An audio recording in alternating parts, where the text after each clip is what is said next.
ቤቶችን ከመግዛታችን በፊት ቢያንስ 4 መሰረታዊ ጥያቄዎችን ልንጠይቅ ይገባል። የመጀመሪያው ሎኬሽን ነው። ልንገዛ ያሰብነው ቤት የት ነው የሚገኘው? እናንተም እንደምታውቁት መሀል ከተማ ላይ የሚገኙ ቤቶች በቀላሉ የመሸጥም ሆነ የመከራየት አቅማቸው ከፍተኛ ነው።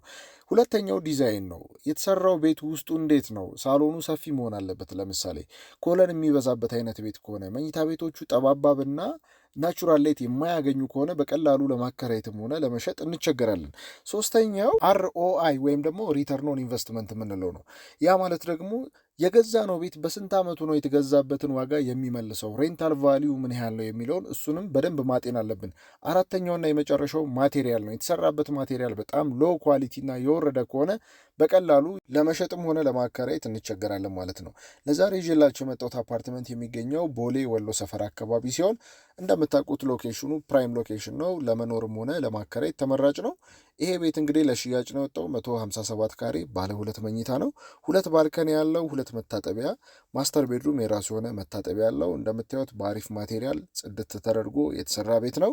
እንኑርበትም እናከራየውን ብትሉ ጾሙን የማያድር ቤት ነው። በተለይ ለማከራየት ካሰባችሁ በቢኤንቢ አስገብተ ነው እኛው ራሳችን ይህን ቤት በአሪፍ ብር ሊከራዩ የሚችሉ የውጭ ዜጎችን ክላይንቶችን ልናመጣላችሁ እንችላለን። የዚህ ቤት ዋጋ በካሬ $1000 ሲሆን ሂሳቡንም ደግሞ ባለው የከረንት ባንክ ሬት የምናሰለው ይሆናል። ለበለጠ መረጃ ባዮ ላይ ባለው ስልክ ደውሉልን። መልካም ጊዜ